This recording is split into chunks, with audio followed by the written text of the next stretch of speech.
Yeah, you're a realtor here in Houston. So maybe you're thinking about buying an investment property and you're thinking long-term versus short-term. What are the benefits, cons? Am I going to do more work, less work? How can I do less work and get more money?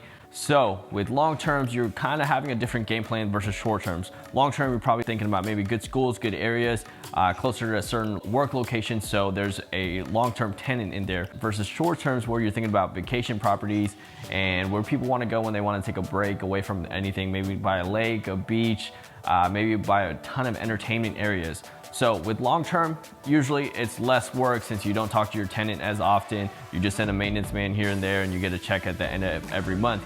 Compared to short-term rentals, you're probably having a higher turnover where you're probably having people in your house every 3 to 5 days. So obviously your house is going to take much more of a beating. You need to include toiletries, shampoo, conditioner, furniture for your short-term rentals compared to your long-term rentals where you don't need to include anything as the tenant usually brings those in.